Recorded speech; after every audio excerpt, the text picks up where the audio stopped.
This is every Italian aircraft of World War II. Fighters, bombers, transports, reconnaissance planes, seaplanes, trainers, experimental designs. Over 45 machines, some elegant, some innovative, some tragically obsolete. First up, fighters and interceptors. Fiat CR-42 Falco. This biplane fighter was the last of its kind to see widespread combat. Highly maneuverable and beloved by pilots, it was tragically outclassed by modern monoplanes in speed and firepower. Macchi C-200 Saetta, meaning lightning. This was Italy's first modern all-metal monoplane fighter. It was robust and agile, but suffered from inadequate armament. It served on every Italian front from 1940 onward. This is the Macchi C-202 Folgore, or Thunderbolt. Powered by a German Daimler-Benz engine, it transformed Italian fighter capability. It was fast, deadly, and regarded as one of the finest fighters in the Mediterranean theater. Next, Macchi C-205 Veltro, the Greyhound. This late-war masterpiece combined German engine technology with Italian design elegance. It could challenge the best Allied fighters, but arrived too late and in too few numbers. Fiat G50 Freccia, the Aero. Italy's first enclosed cockpit monoplane fighter. It saw action in Spain, Finland, and North Africa. Pilots appreciated its handling, but it lacked firepower and speed against contemporaries. Now this is the Fiat G55 Centauro, the Centaur. This powerful fighter was considered by many as the best Italian aircraft of the war. Its performance rivaled anything the Allies fielded, but production remained extremely limited. And now, Reggiane Re 2001 Falco II. This capable fighter-bomber served primarily in the Mediterranean. It featured good performance and versatility. It was used effectively in ground attack and interception roles throughout the Italian campaign. Next up, Reggiane Re 2005 Sagittario, the Archer. This exceptional late-war fighter was fast, heavily armed, and superbly maneuverable. Only a handful reached operational units before Italy's armistice, leaving its potential largely unrealized. Next up, bombers and attack aircraft. Savoia-Marchetti SM-79 Sparviero, the Sparrowhawk. This tri-motor bomber became Italy's most famous aircraft. It excelled as a torpedo bomber in the Mediterranean, sinking numerous Allied ships with remarkable effectiveness throughout the war. Savoia-Marchetti SM-81 Pipistrello, the Bat. This older tri-motor bomber saw extensive service in Ethiopia, Spain, and the early war years. By 1940, it was obsolete, but continued serving in transport and night bombing roles. This was the Cant Z1007 Alcione, the Kingfisher. This tri-motor medium bomber featured distinctive wooden construction. It was fast and elegant, but suffered from structural weaknesses. It served primarily over the Mediterranean and North Africa. Next, Fiat BR-20 Cicogna, the Stork. Italy's most modern medium bomber at the war's start. It saw action from the Battle of Britain to the Eastern Front. Poor defensive armament made it vulnerable to determined fighter opposition. Piaggio P108, Italy's only four-engine heavy bomber. This ambitious design could carry massive bomb loads over long distances. Production remained limited, and it saw only sporadic operational use in the Mediterranean theater. Now, this is the Breda BA-65. This ground attack aircraft was heavily used in Spain and North Africa. It was rugged and capable, but proved highly vulnerable to modern fighters. Most were lost in the early desert campaigns. Caproni Ca-310 Libeccio. This light reconnaissance bomber served in multiple roles. It was used for bombing, reconnaissance, and convoy escort. Its light construction and weak armament limited its effectiveness in combat operations. And now, Savoia-Marchetti SM-82 Canguro, the Kangaroo. This large tri-motor was designed as both bomber and transport. It proved far more valuable as a cargo aircraft, serving reliably in supply missions across Africa and Russia. Continuing with transport and utility aircraft, Savoia-Marchetti SM-75. This tri-motor transport was originally designed as a luxury airliner. It was converted for military use and served reliably throughout the war. It carried troops, supplies, and wounded across all Italian theaters. Fiat G12. This tri-motor transport featured a distinctive twin-tail design. It was capable of carrying significant cargo loads or passengers. It served primarily on routes between Italy, North Africa, and the Eastern Front. Next, Caproni CA309 Ghibli. This twin-engine utility aircraft served in reconnaissance, liaison, and light transport roles. It was used extensively in East Africa and the Mediterranean. Its versatility made it valuable despite limited performance. This is the Caproni CA311, a development of the CA309 series with improved engines and capabilities. It saw service as a reconnaissance aircraft, light bomber, and transport. Production numbers remained modest throughout its service life. Fiat CR25. This twin-engine transport and ambulance aircraft was converted from a failed fighter design. It proved useful for medical evacuation and liaison duties. It operated primarily in secondary theaters with limited opposition. Now this is the Nardi FN305. This small, elegant liaison aircraft was used for high-speed communications and staff transport.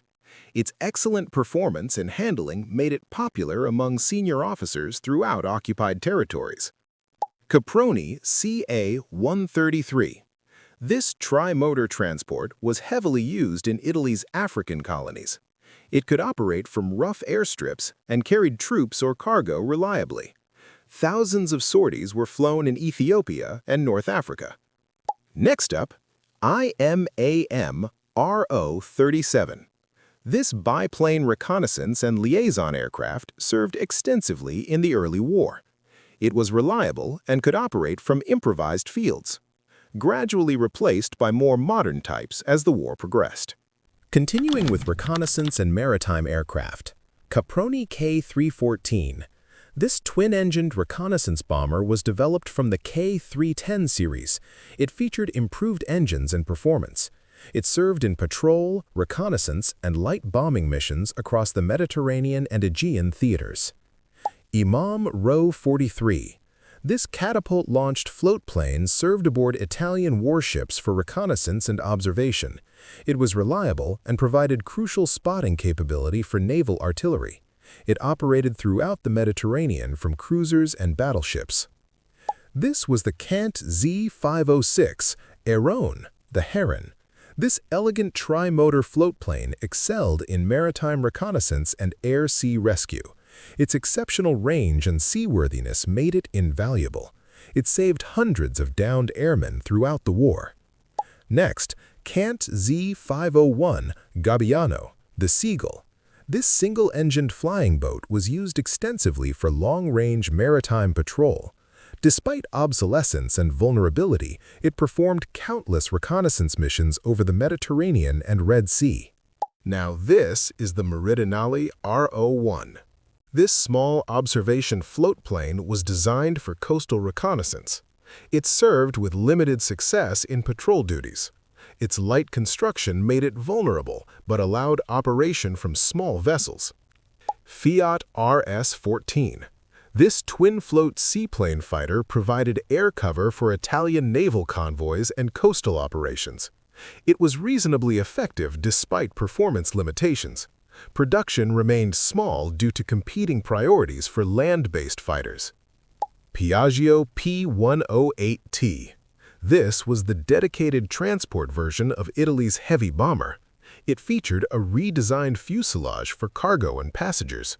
Several were used on long-range supply missions to distant theaters and occupied territories. And now, Caproni Cat 313. This twin-engine reconnaissance bomber was exported to several nations before Italy entered the war. It served in limited numbers for coastal patrol and reconnaissance. Performance proved adequate for secondary missions only. Continuing with seaplanes and flying boats. Macchi MC-200 Idro. This was the float-plane fighter variant of the Saetta. It was designed for convoy escort and coastal defense operations. Performance was compromised by the added weight and drag of floats. Next, Cant Z511. This massive four-engine flying boat was one of the largest seaplanes built during the war. It was designed for transatlantic range and heavy cargo capacity. Only one prototype was completed before Italy's armistice. Macchi MC-94. This twin-engine flying boat served in transport and maritime patrol roles. It featured good range and seaworthiness for Mediterranean operations. Production remained limited, but it proved reliable in coastal supply and reconnaissance missions. Next up, trainers. Fiat CR-32. This legendary biplane fighter was retired to training duties by World War II. It had dominated the Spanish Civil War with exceptional agility. Thousands of Italian pilots learned advanced combat maneuvers in this nimble aircraft. Breda BA-25. This biplane trainer was used extensively for primary flight instruction throughout the 1930s and early war years. Its forgiving handling characteristics and reliability made it ideal for introducing student pilots to military aviation. This was the Caproni CA-100. This primary trainer biplane served as the foundation of Italian pilot training programs. Simple, robust, and economical to operate, it trained thousands of aviators throughout the interwar period and wartime. Next, IMAM RO-41. This basic trainer biplane was widely used in Italian flight schools. It featured straightforward handling and good visibility. It prepared countless pilots for transition to more advanced operational aircraft types. Nardi FN-315. This sleek low-wing monoplane served as an advanced trainer. It introduced student pilots to modern aircraft handling characteristics. Its performance and responsiveness helped bridge the gap between basic trainers and frontline fighters. And now, Macchi M416. This purpose-built advanced trainer prepared pilots for high-performance fighters. It featured retractable landing gear and enclosed cockpit. Production accelerated as Italy desperately needed replacement pilots for mounting losses. Now this is the Savoia-Marchetti SM-85. This twin-engine trainer was used for multi-engine crew training. It prepared pilots, navigators, and gunners for bomber operations. Its similarity to operational types made transition seamless for graduates. Caproni CA-164. This radial-engine advanced trainer was produced in significant numbers during the war. It provided robust, reliable instruction for combat-bound pilots. Many continued serving in post-war Italian Air Force training squadrons. Finally, we have experimental and prototype aircraft. Caproni Campini N.1. This was one of the world's first jet-powered aircraft to fly. It used a motor jet propulsion system rather than a true turbojet. Performance was disappointing, and development was abandoned before practical application. Next, Ambrosini Sei 207. This experimental high-speed fighter prototype featured advanced aerodynamics and a powerful inline engine. It showed tremendous promise in testing, but Italy's collapse ended development. Only one prototype was completed. Reggiane Re 2007. This destroyer fighter concept featured 3 engines and heavy armament for bomber interception. The unconventional design never progressed beyond initial planning stages. Italy's deteriorating war situation prevented any prototype construction.